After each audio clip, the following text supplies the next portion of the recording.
Welcome back everyone to Rogue Republic. Last time we left the Comintern after finishing off the Germans, and World War III erupted already. Took about 2 seconds.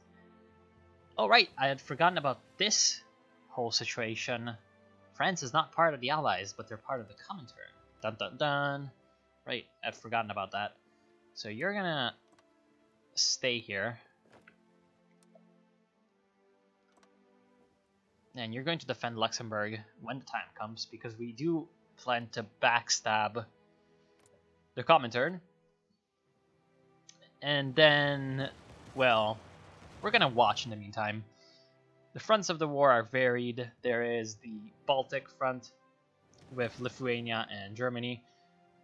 There's the German front itself.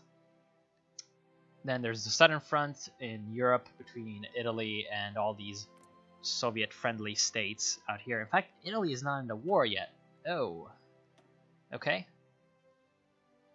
Why is Italy not in the war yet? Well, they are in the war, so... Oh, that's because no one else from the Comintern was in the war. Only the French have joined. Whereas everyone else is still in there. Yeah, here comes North Korea, so... A lot of the Soviet allies are actually not part of the war effort yet, which is going to be interesting, because as they progressively get called in, things are going to get harder for the West, as is. And right now, the calling in of the French complicates things for the British quite a bit, because they have to defend yet another front, that is the Lowlands front, with the Netherlands and the Belgians being quite out of units after World War II. Of course, what's helping them is the fact that they have a huge naval supremacy, and they also have the Baltic base. Now, there goes Lithuania. Only a very small pocket containing a not very small amount of units belonging to the Allies remains.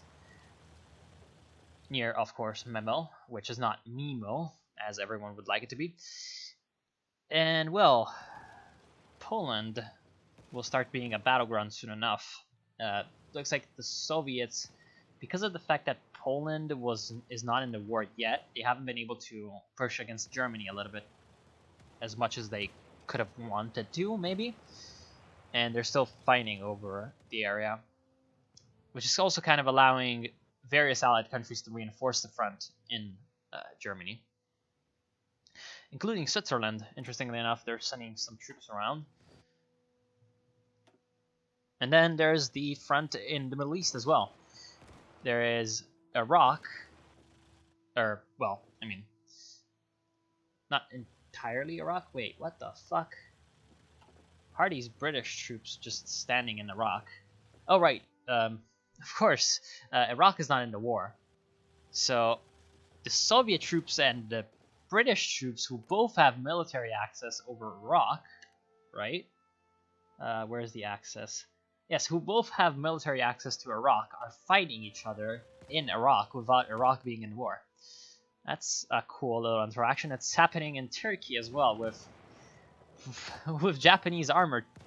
Okay, Japanese armor, Dutch mountaineers. Oh no, British mountaineers belonging. Well, Dutch mountaineers belonging to the British, and various other Comintern troops fighting each other. Very, very interesting. And the Comintern is trying to ship a lot of troops around in the Balkans, but they're getting intercepted by the huge cruiser fleets of the Allies. And it's going very slowly, because there's a lot of units moving about in general. But as it stands, I'm kind of thinking that the Allies are in a pretty decent position. Only in the northern front, it appears that the Soviets are decisively winning. Also in Europe, they could do fairly well because of France existing.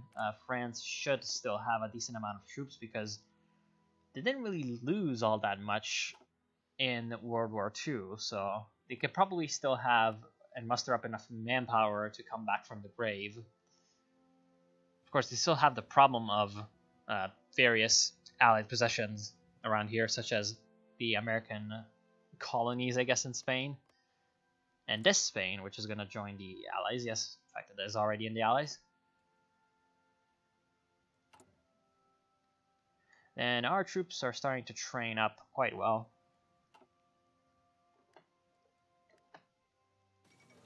And the fall of Berlin has happened.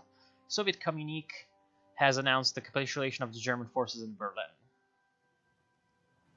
And it does look like that happened. There's a lot of Soviets just swarming through Eastern Germany.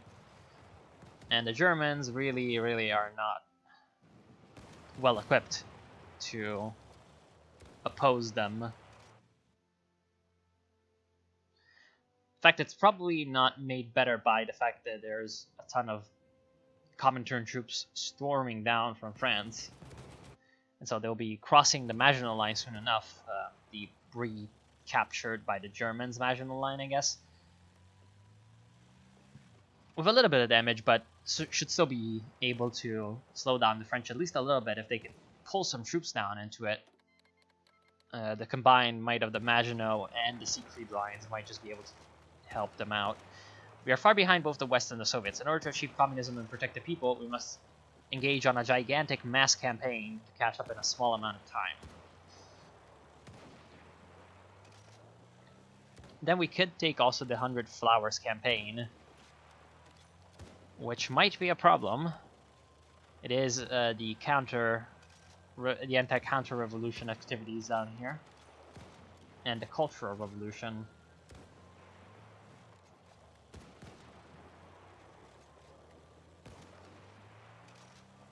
And then from that we can move on further here.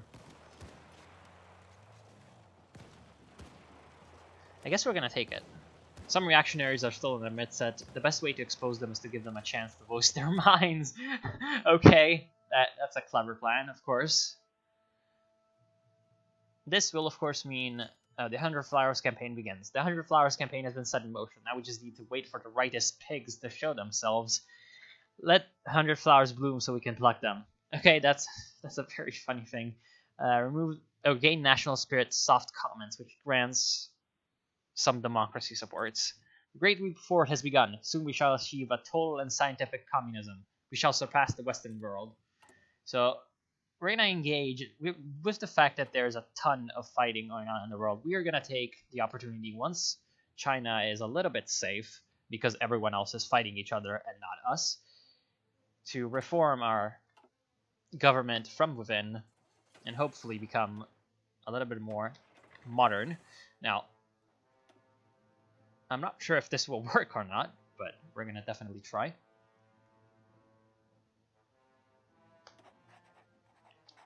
Then out here, in fact, you two, no, there are actually units from the Comintern down here in Indochina, so we can't actually use that to our advantage. We are going to put our motorized divisions on the Qing border, at least for the start. We're going to also have motorized groups in Mongolia.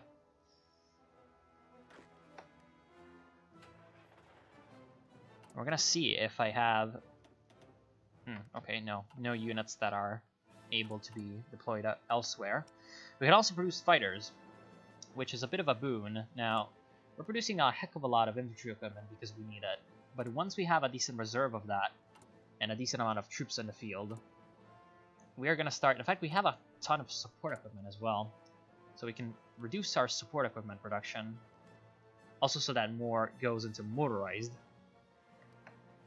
And also we need some resources. We need a ton of steel and chromium. In fact, we're going to stop getting that from the Soviets because our trade influence with them is abysmal.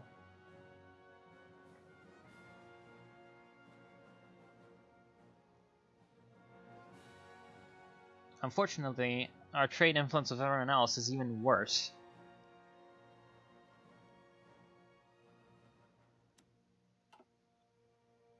We're going to grab it from the French, because they appear to be a little bit more friendly to us.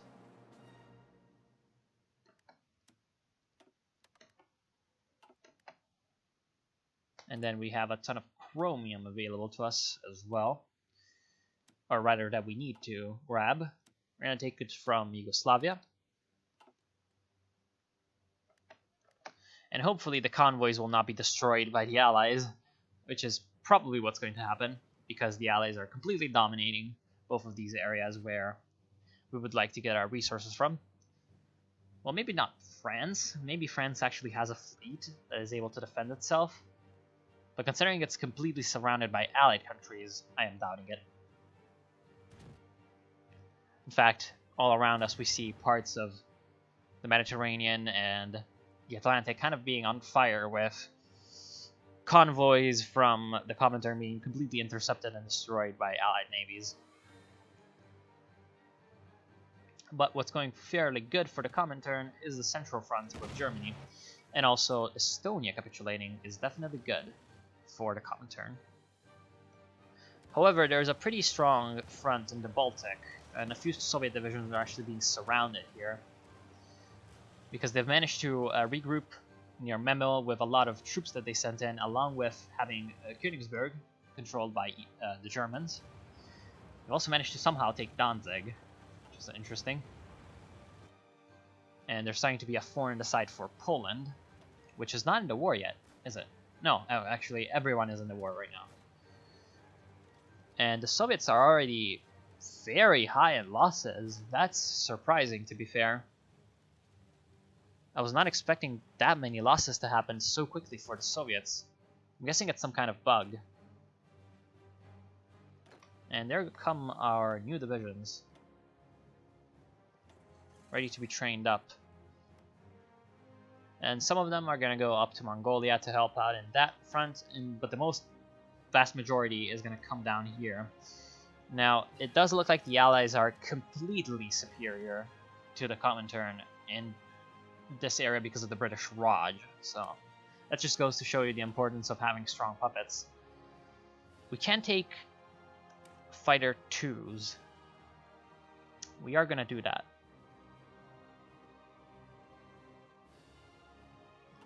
In fact, we can research up to the jet fighter, but for now we're just going to research up to fighter 3 and naval 3.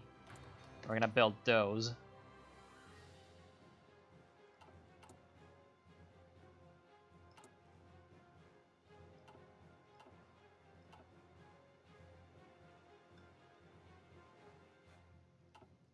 I wonder when this is going to start popping events. Probably very soon.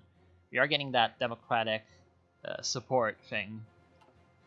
Now, thankfully, there is no nationalist China anymore, so that nothing can really flip around. And there's also a huge amount of Japanese troops around. Interesting.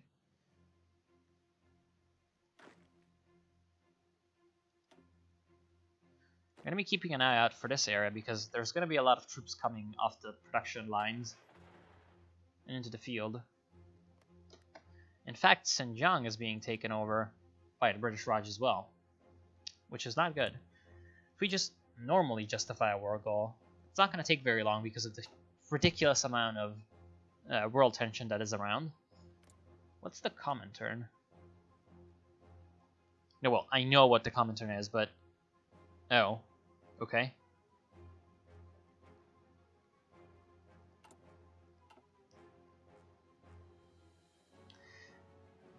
And there's still a ton of fighting going on. The Germans are starting to get modern tanks, which is scary as hell.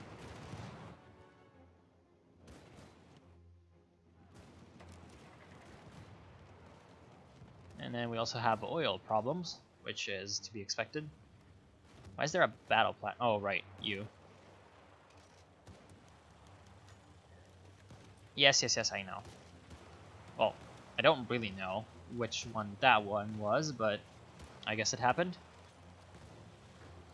In the meantime, Luxembourg does not have any land forts, which means that as soon as the war starts around here, we're going to have problems.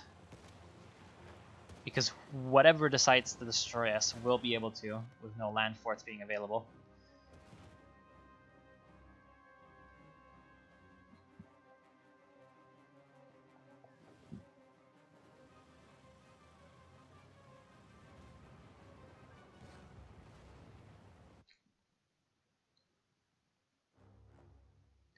Oh, Greece actually managed to hold somehow. I'm not sure how that is possible, but I guess it happened. And now we have improved artillery. We're gonna go for... Yeah, we could go up to advanced artillery, but for now, it's not gonna be worth... Oh, we could go up to semi-modern artillery.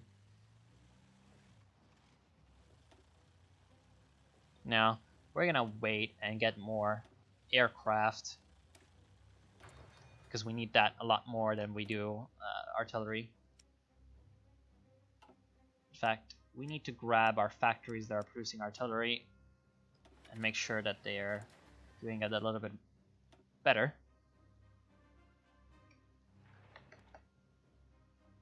And now we're gonna start producing more military factories. Now hopefully the Great Leap Forward will help us with the industrial side of things a little bit.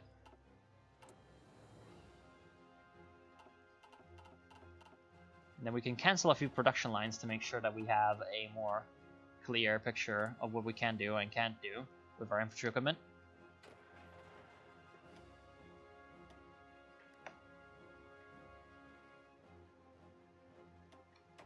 You guys are going to be almost ready to deploy. In case you forgot how that division looks, that's how it looks. Okay, perfect. You're going to get Mr. Luo, and you're going to be in Mongolia. Like that. You're going to take the capital. You're just going to drive for it. And I'm not sure why I can't invite you, but I could invite you. Well, you're definitely useful now, because you've got quite a few mountain troops. And oh, Soviet landing in India. Well, that makes all the sense now, does it? And instead of going and capturing Ahmadabad, they decide to snake up this river, which I'm not sure what that river is, and just run out of supplies that way. Very smart, Soviet Union. Very smart. Of course, there's still a huge amount of forces fighting it out down south.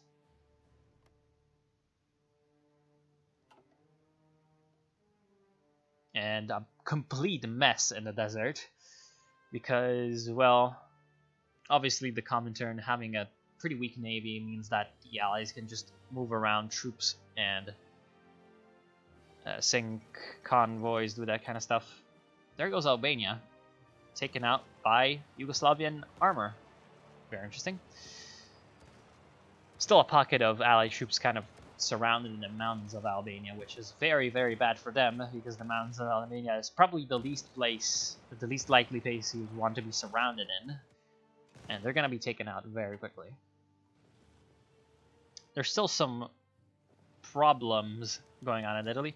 Backyard furnaces built. Some of the people have built their own backyard furnaces without government intervention. This is truly a sign of our nation's unity. And we have one steel in Ningxia. With such progress, we will suppress the Western world in no time. Yes, that was actually a bit of a problem. I'm pretty sure it's this one, yeah. It was actually a bit of a problem for the Great Leap Forward, was the fact that they encouraged things like building these backyard furnaces, which were supposed to increase steel production, but in the end, they were just, you know, they produced really horrible quality steel, and they were just a waste of both resources and sometimes lives as well, because, well, they kind of put people from peasant backgrounds working on them, and so they didn't really have any background experience in working with steel and the kind of like, so yeah, that partially did contribute to the just flood of troubles that came with the Great Leap Forward and the way it was not organized at all. But yeah, sad things aside, it does look like the war is starting to reach a bit of a stalemate. The Germans and the Allies have... I'm feeling weird saying that in Hearts of Iron, but yes, the Germans and the Allies have managed to make a bit of a line in the sand. In Germany, they've also managed to at least hold themselves up in the Netherlands and keep the French at bay for just a slight bit. That's a very cool model, by the way, for the mechanized infantry from the French. It's a Brand carrier, interestingly enough, so a British model for the French. That's weird. And then they've also managed to surround a few Comintern troops in Belgium, which they could just be relieved instantly if the French were to advance here, but I guess the AI is not capable of that. And they have the Maginot Line under control, which is, well, always a plus. And there's an American landing in the south of France, which is probably slowing down the French operations even more. Wait, maybe it's not even a landing, maybe it's just the American troops from Italy moving through. I don't know, it's possible. Both of them are possible, in fact. And then in Turkey, there's a pretty huge fight between a stream of British troops that are just coming through from Palestine, and we're able to take over Syria, or at least part of it, and a ton of Soviet troops coming down from the north. There's also a couple of British landings in the Black Sea, of course the northern coast of Turkey. And right now, there's also American Marines in the southwest of Turkey, coming from, obviously, the Rhodes, which was taken over by the Allies just a few months ago in the peace conference.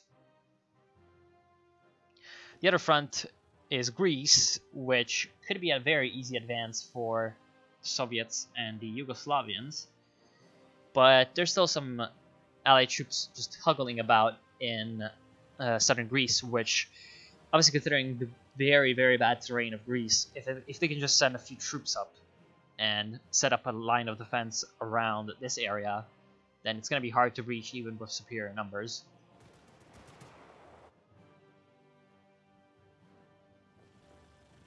And soon enough, the Soviets might just be able to break through the German Allied lines in Schleswig-Holstein and move through to Denmark. That would be very, very bad for the Allies.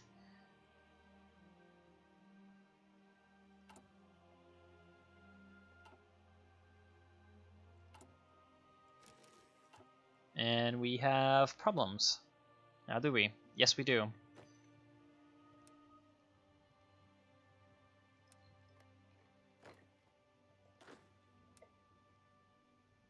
I can't actually increase that, but oh well.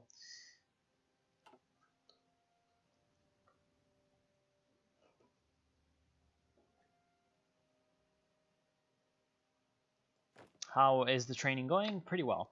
We have a few units ready to join the fight. These guys are equipped with artillery, so we're going to send them up where the fighting is going to be the thickest, which is going to be up here. We're going to take some of the worst divisions that are out here, such as these Ramin Jidwe, and we're going to take them down, and they're going to form the first part of our Indonesian corps.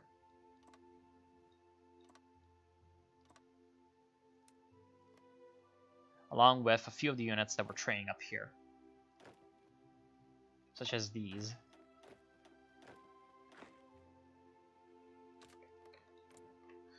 Ten divisions might not be enough to take out both the Thai and French presence down here,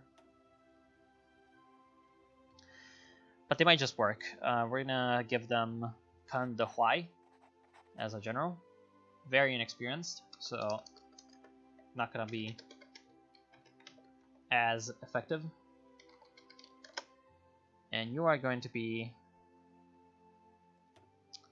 in a new theater, the south. You guys up here, you're just northwest. You are northeast, and you are northwest. Who are you? Right, you are that guy. You're quite useful, actually, but you don't have any armor to replenish those losses, so we're just gonna send you on over with strategic redeployment, and you're gonna help fighting in Mongolia. Then I have a ton of you coming off the line right away. These 5 are gonna complete that army in the south, and the other ones are gonna complete the army in Mongolia, which is not gonna be the Austrian army anymore. You're gonna be Mongolia army, or yes, Mongolian army. Progress of the campaign. The campaign has been underway for just a few months, and already some of the capitalist rotors have been I'm not sure what that word is supposed to mean. Have criticized the government. We can continue the campaign and lure more of the reactionary swine out of their lairs, but their views might dampen the people's faith in communism. We will arrest those rightist pigs right now. Or we should lure more of them out. Replace soft comments with numerous critiques, and that will give us quite a lot of democracy support. Can we even take that much democracy support? We do have quite a bit of daily communism support coming in from Zhou and Lai, so it's gonna be fair, I think. We're gonna lure more of them out.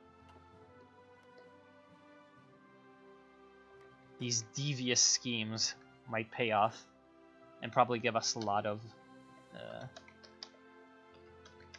political power.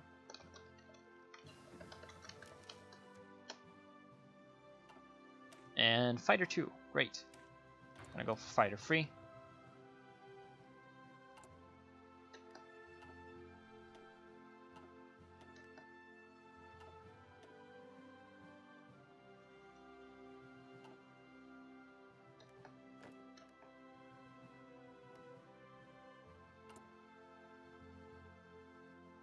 And then since we have 4,000 units of support equipment, I think we can give engineer companies to the rest of our units. It's going to give us a little bit of trouble in terms of the infantry equipment, but that's fine. And then the motorized divisions don't have any on hand, so we're going to give them the stuff as well. I would also like to give them support artillery, and we have just enough in storage, so we can do that as well.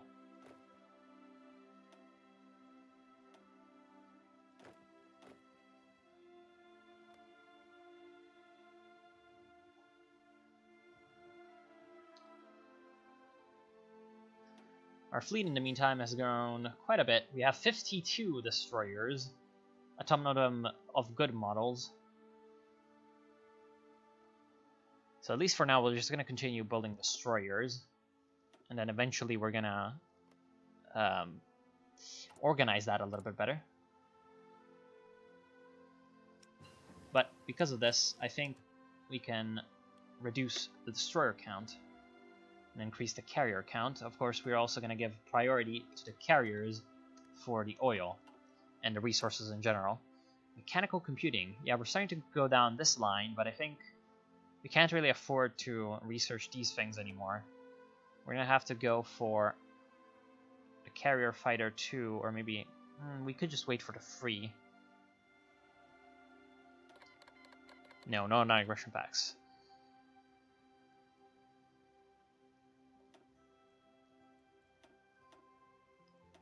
What else could we research? Support weapons 4. Advanced infantry equipment. Yeah, those things would be pretty useful now, would they? Yes, since our army is mostly infantry, we could use some of those. And it still says that if we have a research slot available, despite the fact that we have none. And it knows that. You have 0 research slots available. Damn you. And it's still pretty much a stalemate out here in the west. And we can do something with this. We could take more communist support just to avoid having problems with that.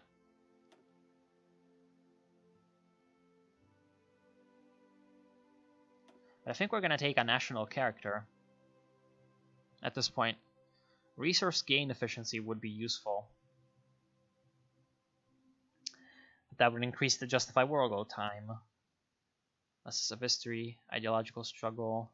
That's justification for war, so no. That would be quite useless. Revolutionary minds for less research time. That would be very useful. That's also very nice. Hierarchy.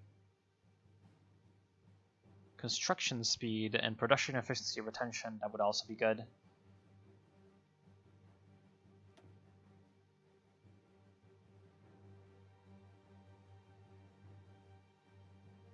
total equality. That's plus 15 factory output. That's nice. But that's minus 50% political power gain, so no. That would be pretty bad. Order above all, individual rights. That's political power that I don't want to lose. Same with this.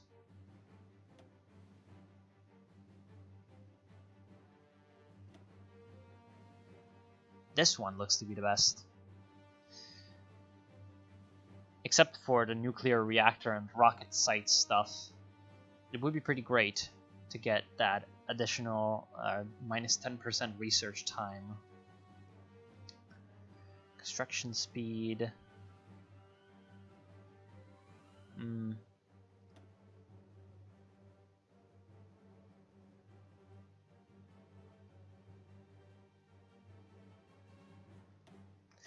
Yeah, because we don't really have any other way to actually use these things well, but we could just get a small arms company.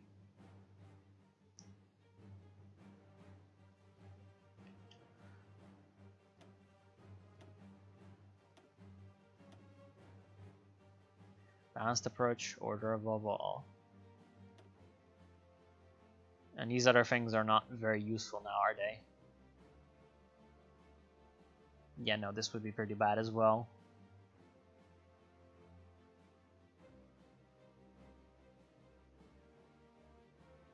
Daily political power cost, minus 0.75. Yeah, but that's plus 50% research time, which would be terrible. And then all these other ones are not very good at all.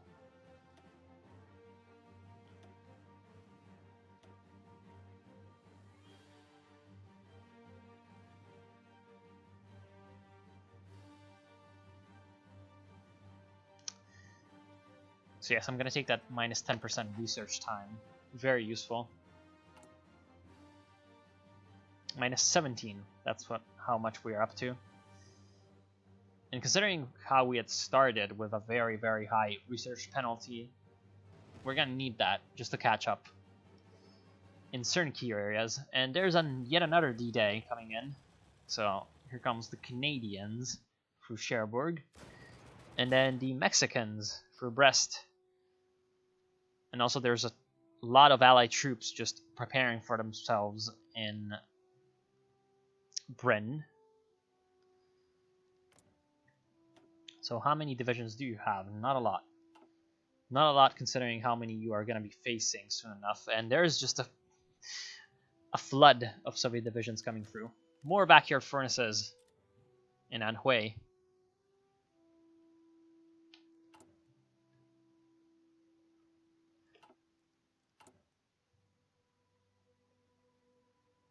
Are we getting any tungsten from trade?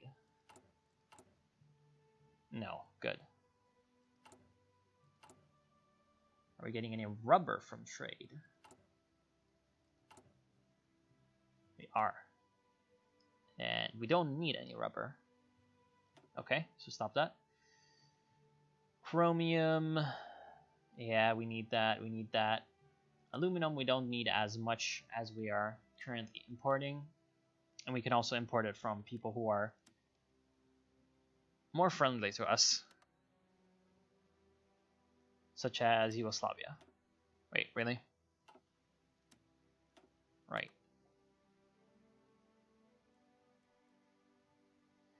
And then tungsten, we have a huge surplus for some reason, despite the fact that earlier on we had to import it. Oh no, we are exporting tungsten. Okay, that's good.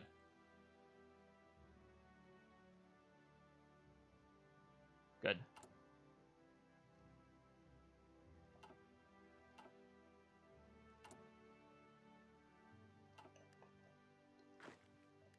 You are still training up.